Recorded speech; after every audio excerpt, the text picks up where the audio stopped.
વિદ્યાર્થી મિત્રો, લાસ્ટ વિડીયોમાં આપણે જોયો હતો પ્રશ્ન નંબર 1 વિભાગ એનો. આ વિડીયોમાં જોઈશું પ્રશ્ન નંબર 2, જેમાં તમારે વિધાન સાચું બને તે રીતે યોગ્ય વિકલ્પ પસંદ કરવાનો છે. તમને એમ લાગશે ઇઝી, બરાબર, પણ ગણતરીવાળા દાખલા છે કે ભાઈ ચલો 4 ઓપ્શન આપેલા છે, એમાંથી આપણે ગમે તે ટીક કરવાનું છે, પણ એવું નથી. પર્ટિક્યુલરલી દરેક દાખલો તમે ગણો તો 2 ગુણના દાખલા થઈ શકે. તો એટલે ધ્યાનથી સમજો. આમાંથી કોઈ દાખલો 2 ગુણમાં પણ પૂછી શકે. ઓકે. અને બીજું, તમામ જે એક્ઝામ્પલ છે હું ગણાવું એ તમે પછી જાતે ટ્રાય કરજો. ઓકે. દરેક વિડીયોમાં હું તમને કહું છું, એનું રીઝન છે જેથી તમે ના ભૂલો. ઓકે. તો સૌથી પહેલો છે પ્રકરણ નંબર 1માંથી 2 વર્ગમૂળમાં 2 વત્તા 6 વર્ગમૂળમાં 6 ગુણ્યા 2 વર્ગમૂળમાં 2 ઓછા વર્ગમૂળમાં 6. તો જવાબ શું આવશે? તો જો આ બંનેનો ગુણાકાર છે x વત્તા y, x ઓછા y, રાઈટ. તો x વત્તા y, x ઓછા y તો શું આવે? x નો વર્ગ ઓછા y નો વર્ગ આવે. આપણે પ્રોપર મેથડ કરવાની જરૂર નથી અને તમારે તો એમ પણ લખવાની પણ જરૂર નથી, રાઈટ. કારણ કે એક ગુણના છે, ખાલી આપણે રફમાં આ બધું કરવાનું રહેશે, મતલબ એક્ઝામમાં. ઓકે. તો શું આવશે? 2 વર્ગમૂળમાં 2 નો વર્ગ ઓછા વર્ગમૂળમાં 6 નો વર્ગ, બરાબર. હવે 2 વર્ગમૂળમાં 2 નો વર્ગ શું આવશે? તો 2 વર્ગમૂળમાં 2 નો વર્ગ આવે 2 નો વર્ગ એટલે 4, વર્ગમૂળમાં 2 નો વર્ગ એટલે 2, ઓછા વર્ગમૂળમાં 6 નો વર્ગ કેટલો આવશે? 6. 4 દુ 8 ઓછા 6 એટલે આવશે 2. તો 2 ક્યાં છે? એ, એટલે જવાબ આવશે એ 2. ત્યારબાદ 5ની 3/4 છે, એની 4/3 છે. ઘાતની ઘાત હોય એટલે શું થાય? ગુણાકાર. તો 3/4 ગુણ્યા 4/3, 4 4 કેન્સલ આઉટ, 3 3 કેન્સલ આઉટ, કશું વધતું નથી. તો જવાબ આવશે 1. એટલે કશું ના વધે એટલે 1 વધે એટલે 5. કેટલાક લોકોને કન્ફ્યુઝન હોય, કશું ના વધે એટલે 0 મૂકી દે, પણ 0 ના વધે. હા. વર્ગમૂળમાં 7 ઓછો વર્ગમૂળમાં 5 નો વર્ગ એક ખાલી જગ્યા સંખ્યા છે. તો ચલો આનો પહેલાં આપણે સાદુરૂપ આપવું પડશે. તો સાદુરૂપ આપી દઈએ. તો વર્ગમૂળમાં 7 ઓછા વર્ગમૂળમાં 5 નો વર્ગ છે, એટલે કે x ઓછા y નો વર્ગ. તો x વર્ગ ઓછા 2xy ઓછા વત્તા y નો વર્ગ, બરાબર. વચ્ચે ઓછા આવશે, છેલ્લે પ્લસ આવશે. એટલે અહીંયા વર્ગમૂળમાં 7 નો વર્ગ ઓછા 2 ગુણ્યા વર્ગમૂળમાં 7 ગુણ્યા વર્ગમૂળમાં 5, આ બંને વચ્ચે ગુણાકાર છે, વત્તા વર્ગમૂળમાં 7, વર્ગમૂળમાં 5 નો વર્ગ. વર્ગમૂળમાં 7 નો વર્ગ 7 આવશે. 2 કૌંસમાં 7 પંચું 35 વત્તા વર્ગમૂળમાં 5 એટલે શું આવશે? 5. એનો વર્ગ છે એટલે વર્ગમૂળ નીકળી જાય. 7 ને 5 કેટલા થાય? 12 થાય, રાઈટ. 12 ઓછા 2 વર્ગમૂળમાં 35. હવે જો વર્ગમૂળવાળી સંખ્યા આવી છે, 5 સીધું 35 થશે, બરાબર. જે બધી આ સમય સંખ્યા છે, રાઈટ. તો માટે જવાબ આવશે અહીંયા ડી. શું આવશે? ડી. જ્યારે આપણે ગણતરી કરીએ ત્યારે આપણને ખબર પડે. ઓકે. બાકી તુક્કો ના ચાલે આમાં. હા, જો તમારે ખાલી પાસ થવું છે, બહુ જ ઓછી મહેનત કરવી છે, તો પછી તમે કેટલાક તુક્કા લગાવો, કેટલાક ચેપ્ટર તૈયાર કરો તો તમે પાસ થઈ જાઓ. ઓકે. એવો પણ એક વિડીયો બનાવીશું કે પાસ કેવી રીતે થવું, બરાબર, જેને ફક્ત પાસ થવું છે એના માટે. હવે આ બંને વચ્ચેનો ભાગાકાર છે 15 વર્ગમૂળમાં 5 ભાગ્યા 3 વર્ગમૂળમાં 3. તો 15 વર્ગમૂળમાં 5, 15ને કેવી રીતે લખી શકીએ? 5 તરી 15 લખાય ને. ચલો એક મિનિટ, આપણે પછી આપીએ. છેદમાં લખી દઈએ 3 વર્ગમૂળમાં 3. 3 પંચું 15, રાઈટ. હવે જો આ 5 છે એમને એમ રાખવાના છે, વર્ગમૂળમાં 15 એટલે વર્ગમૂળમાં 5 ગુણ્યા વર્ગમૂળમાં 3 થાય, કારણ કે 5 તરી 15 અને છેદમાં વર્ગમૂળમાં 3. તો વર્ગમૂળમાં 3 કેન્સલ, તો 5 વર્ગમૂળમાં 5 જવાબ આવશે. તો જવાબ આવશે અહીંયા સી. કેટલો સિમ્પલ હતો, રાઈટ. હવે 5મો, 1/7 વર્ગમૂળમાં 5 છે, એના છેદનું સમયકારક. હવે જો આ વત્તા હોય તો એના ઓછા લેવાના, બાકી સેમ ટુ સેમ 7 ઓછા વર્ગમૂળમાં 5, એટલે કે સી જવાબ આવશે. ત્યારબાદ આમાંથી કઈ સમય સંખ્યા છે? જો અહીંયા 5 ને 12 17 થાય, બરાબર. 5 ને 12 17 થાય. આમાં શું આવશે? તો પાયો 25. હવે જો વર્ગમૂળમાં 17 સમય સંખ્યા નથી, આપણે વર્ગમૂળ વગરની સંખ્યા શોધવાની છે ટૂંકમાં. લાઇનસર જઈશું, બરાબર. પાયો 25, 12 નો વર્ગ 144. તો 25 ને 144 કેટલા થાય? 169 થાય. 169 નું વર્ગમૂળ 13 થાય. મતલબ આ છે સમય સંખ્યા, એટલે જવાબ આવશે બી. બાકી આનું ના કરો, ચલો આ થોડું અઘરું લાગે એવા દો. ચલો 12 × 60, ભાઈ 60 એ પૂર્ણ વર્ગ નથી, 5/12 તો જોઈને જ લાગે છે પૂર્ણ વર્ગ નથી, તો જવાબ આવે બી. એવી રીતે પણ તમે જઈ શકો. ઓકે.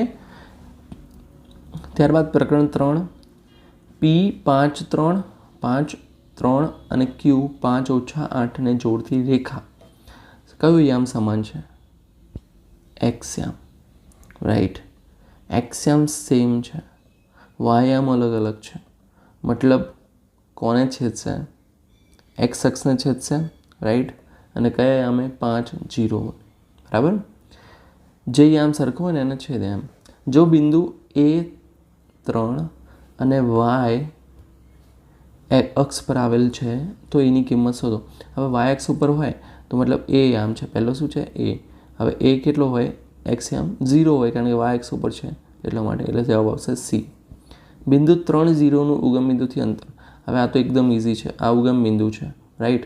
હવે અહીંયા 1 2 અને 3, હવે વાય આમ તો છે નહીં, તો આનાથી અંતર કેટલું થયું? 3, એટલે જવાબ આવશે 3. ધારો કે ઓછા હોત તો ઓછા હોત તો પણ પ્લસ જ આવે. અંતર પ્લસ લેવાના. પછી જો A = 5, B = 3, C = -4 અને D = 2 હોય તો બિંદુ ખાલી જગ્યા ચરણમાં છે, તો A + B અને C + D. તો ચલો A બરાબર કેટલા છે? 5, B કેટલા છે? 3, C કેટલા છે? -4 + D 2. 5 ને 3 8, -4 + 2 એટલે -2. હવે પહેલો એક્સ એમ પ્લસ છે, વાય એમ છે માઇનસ, ધન અને માઇનસ છે. મતલબ કયું ચરણ આવશે? ડાયરેક્ટલી બોલો. ચલો આમાં તો ઓપ્શન જ મેં નહીં લખ્યા. ઓકે. ચતુર્થ ચરણ આવશે. આવશે ચતુર્થ? આવે ને, કારણ કે બંને પ્લસ છે. એક આ પ્લસ છે પહેલો એક્સ એમ અને વાય એમ માઇનસ છે. તો થોડું રિવિઝન કરાવી દઉં. પહેલામાં બંનેમાં પ્લસ હોય, પહેલો એક્સ હોય પછી વાય હોય, કારણ કે ABCDમાં પણ પહેલો એક્સ જ આવે ને. પછી બીજામાં માઇનસ પ્લસ, એક્સ એમ માઇનસ હોય, વાય એમ પ્લસ હોય. ત્રીજામાં બંને માઇનસ હોય. ચોથામાં પ્લસ એક્સ એમ પ્લસ હોય અને વાય એમ માઇનસ હોય. એટલે ચતુર્થ ચરણ આવશે. શું આવશે?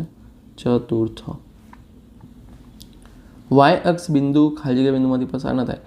વાય અક્ષ છે એ શેમાંથી પસાર ના થાય? એક્સ યામમાંથી તો પસાર ના જ થાય, એટલે જવાબ આવશે ડી. કારણ કે બધામાં જુઓ તમે 0 0 0, આમાં 0 નથી એટલે આ આવે ડી. ખાલી જગ્યા ચરણ એ ઋણ એક્સ અક્ષ અને ઋણ વાય અક્ષથી સીમિત છે. તો કયું ચરણ બોલો ભાઈ? છઠ્ઠામાં તો તૃતીય ચરણ, કારણ કે બંને ઋણ છે એટલા માટે. ઓકે. હવે પાંચમો, પ્રકરણ 5, પૃષ્ઠની ધાર ખાલી જગ્યા હોય છે. તો પૃષ્ઠની ધાર શું હોય? રેખાઓ હોય છે. ઘન સમતલ રેખા બિંદુ સુધીના ચરણોમાં દરેક ચરણમાં એક પરિમાણ શું થાય? ઘટતું જાય છે, કારણ કે ઘન પછી સમતલ માટે ઘટે છે. જોયું તમે? ઘનમાં 3 હોય, 2 હોય, 1 હોય, બરાબર એવી રીતે. તો ઘટતું. આપેલા બે ભિન્ન બિંદુઓમાંથી પસાર થતી એક જ રેખા હોય. કેટલી હોય? એક, એટલે કે અનન્ય. બરાબર. બે ભિન્ન બિંદુમાંથી એક જ રેખા પસાર થાય, યાદ રાખજો. પછી સૌ પ્રથમ જ્ઞાત સાબિતી ગણિત શાસ્ત્રી ખાલી જગ્યાએ આપી. તો કોણે આપી? થેલ્સે આપી. એલિમેન્ટ્સના પુસ્તક 1માં કેટલી વ્યાખ્યાઓ છે? આ તો બહુ પૂછાય છે ભાઈ. 23 વ્યાખ્યાઓ આપેલ છે. ઘન પદાર્થને શું હોય? કે ભાઈ ઘન પદાર્થને હોય આકાર, માપ અને સ્થાન, એટલે કે સી જવાબ આવશે.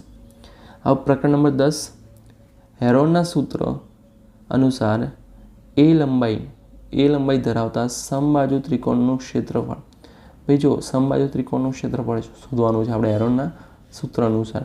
હવે હેરોનનું સૂત્ર શું છે? વર્ગમૂળમાં એસ લખી દઉં અહીંયા. વર્ગમૂળમાં એસ, કૌંસમાં એસ ઓછા એ, એસ ઓછા બી, એસ ઓછા સી, ગુણાકાર છે. બરાબર. 3 3 9. તો હવે જુઓ તમારે અહીંયા લખવાનું શું છે ભાઈ?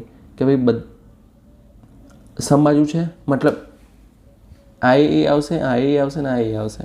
તો ચલો એસ ઓછા એ, એસ ઓછા એ, એસ ઓછા એ. તો એસ ઓછા એનો વર્ગ આવશે, એટલે આ બે એસ ઓછા એ બહાર નીકળી જશે.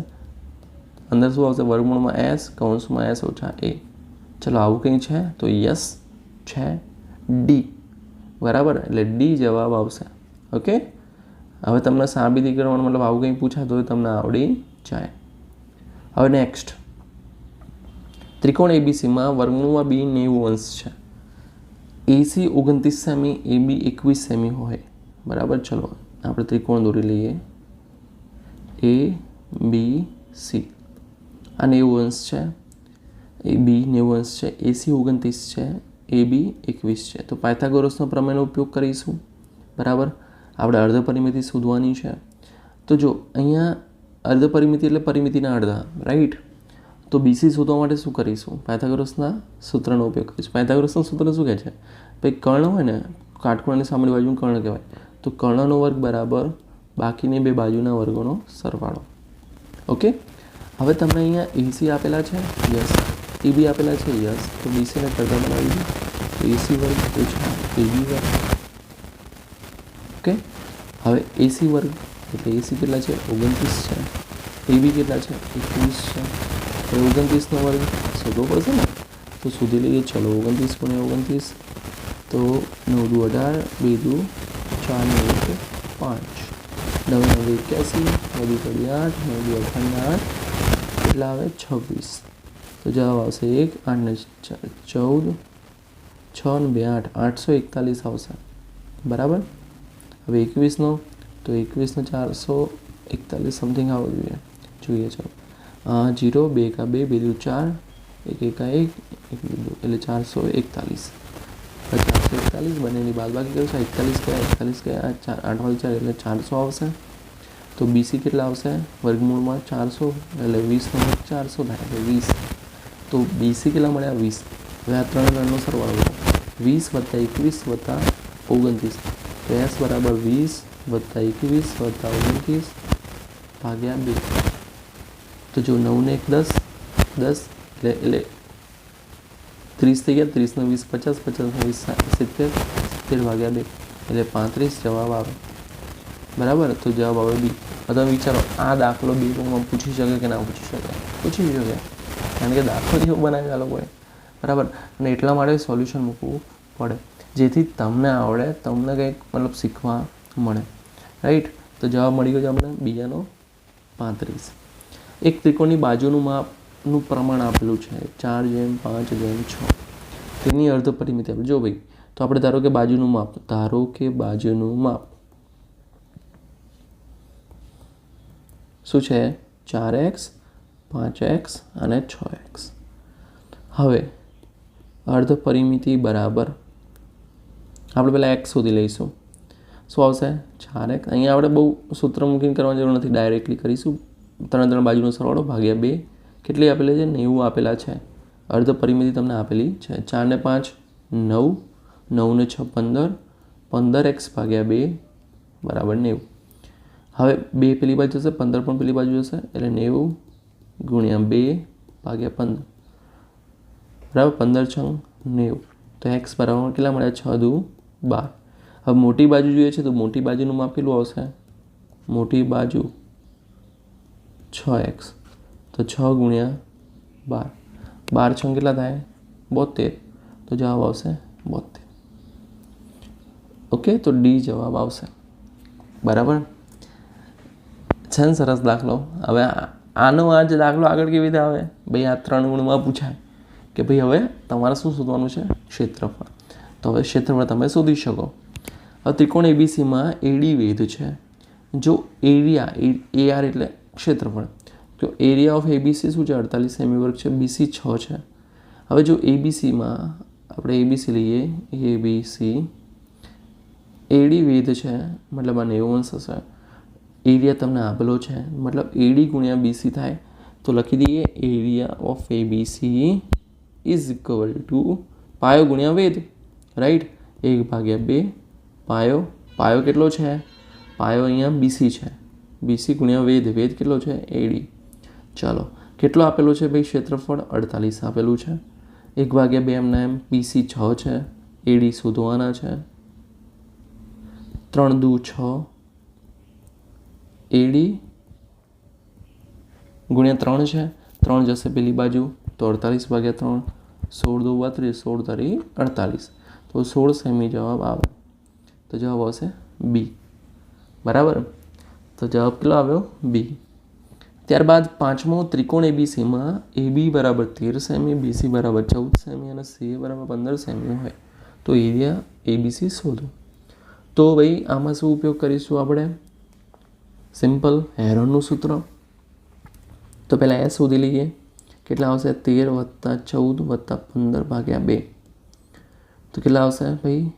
તે 5 અને 4 9, 9 3 12, વધી પડી 1, 1 ને 1 2, 2 ને 1 3, 3 ને 1 4 ભાગ્યા 2 એટલે 41 સેમી. હવે એ કેટલા છે? 13 છે, B 14, C 15. તો ક્ષેત્રફળ બરાબર S કૌંસમાં S ઓછા A, S ઓછા B, S ઓછા C. સિમ્પલ છે સૂત્ર. તો S કેટલા છે? 21, 21 ઓછા 13, B કેટલા છે? 14, 21 ઓછા 14 અને C 21 ઓછા 15. તો 21 એમના એમ. હવે 21 ઓછા 13 કેટલા થાય? તો 8 થતા હશે બરાબર. 8 આવશે. 21 ઓછા 14 9 આવશે. 21 ઓછા 15 कितना आवश्य? एक मिनट 21 हो जाए 14 9 क्या थी? सॉरी जल्दबाजी में मिस्टेक हो जाता है. ठीक है 21 हो जाए 7 आवश्य और 21 हो जाए 6 आवश्य. बराबर. चलो હવે આપણે આના વર્ગમૂળ નીકળવા માટે અવયવ પાડી દઈએ. 7 દુ 14, 7 તરી 21, 4 2 દુ 4, 4 દુ 8, 7 એમના એમ, 3 દુ 6. ઓકે. હવે 7 કેટલી વાર છે? 2 વાર છે તો 7 વર્ગમૂળમાંથી બહાર નીકળી જશે. 3 2 વાર છે તો બહાર નીકળી ગયા. 2 1 અને 2 વાર એટલે 4 વાર છે એટલે 2 બહાર નીકળી જવાબ શું હશે? 7 તરી 21, 21 દુ 42, 42 દુ 84, 84 સેમી વર્ગ. વિચારો 3 ગુણનો કે 2 ગુણનો દાખલો છે આવ્યો અને એ તમને પૂછી લીધો શેમાં?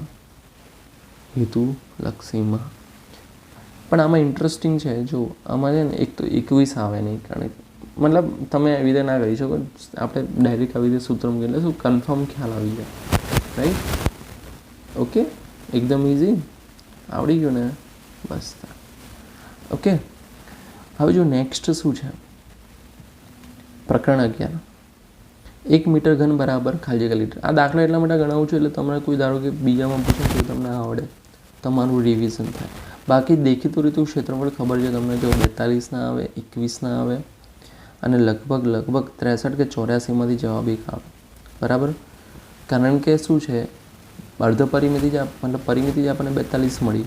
હવે 42થી મોટું જશે ક્ષેત્રફળ. રાઈટ. ઓકે. ત્યારબાદ નેક્સ્ટ છે પ્રકરણ 11. 1 મીટર ઘન. 1 મીટર ઘન બરાબર કેટલા થાય? તો 1000 લીટર થાય. એક અર્ધગોળાનો વ્યાસ તમને 42 સેમી આપેલો છે. અર્ધગોળાનો વ્યાસ એટલે કે ડી આપેલો છે. વ્યાસને ડી કહેવાય. વ્યાસ 42 તો ત્રિજ્યા કેટલી થશે? 21 સેમી થાય. હવે અર્ધગોળાનું ઘનફળ. 2/3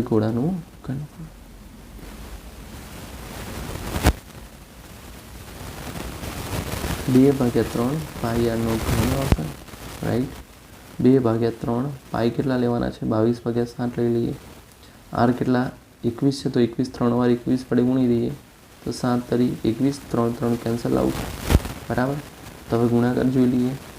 22 દુ 44, 21 × 21 એટલે 441 આવશે. હમણાં જોયું આપણે. હવે આ બંનેનો તમે ગુણાકાર કરો. એક મિનિટ આપણે ડાયરેક્ટલી કરી દઈએ કેલ્સીમાં.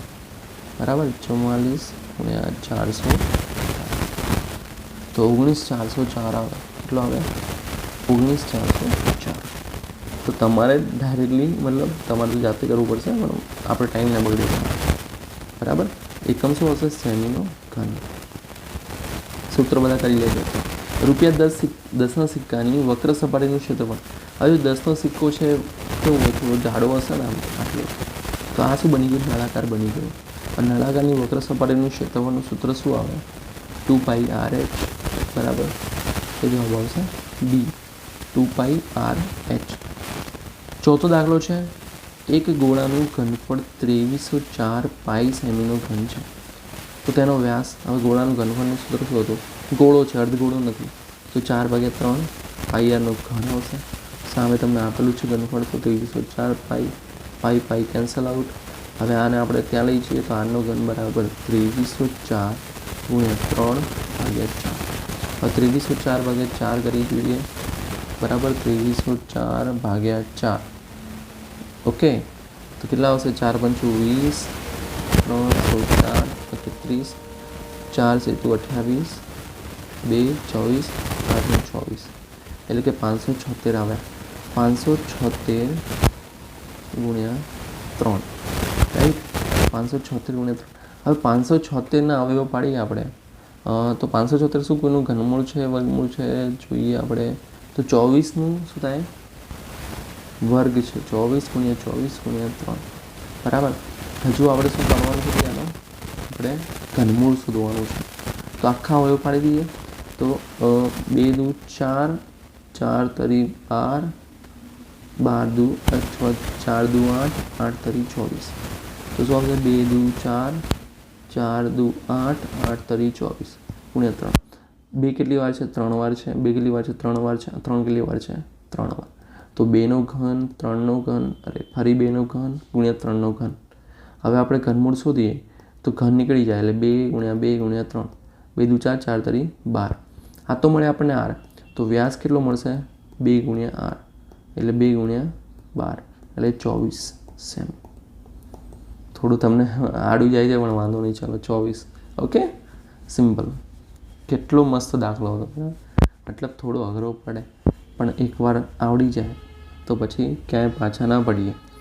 2 ગોળાઓનો વ્યાસ આપેલું છે, ગુણોત્તર 4:5.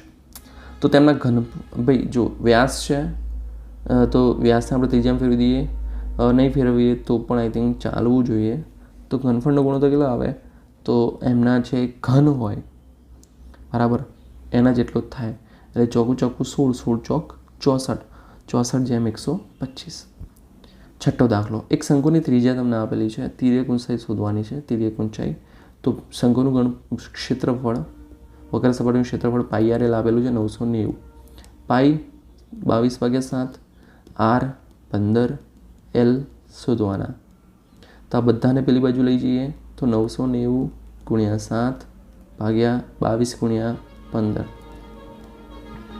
990 ને 15 વડે ભાગીશું. 15 છંગ 90, 90 આવે, 15 છંગ 90, એટલે 15 ગુણ્યા 66 શું થશે? 990. હવે 66 એટલે 22 તરી 66, એટલે અહીંયા 3 આવશે. 3 સીધું 21, એટલે કે 21. તો 21 સેમી તિર્યક ઊંચાઈ હોય. ઓકે, તો વિદ્યાર્થી મિત્રો, આ વિડીયોમાં આપણે જોયા દાખલા પ્રશ્ન નંબર 2ના, બરાબર. આઈ એમ શ્યોર તમને ઘણું બધું શીખવા મળ્યું હશે. જો શીખવા મળ્યું છે તો ચેનલને સબસ્ક્રાઈબ કરો. ફરી મળીએ નેક્સ્ટ વિડીયોમાં. ત્યાં સુધી good bye, take care, all the best.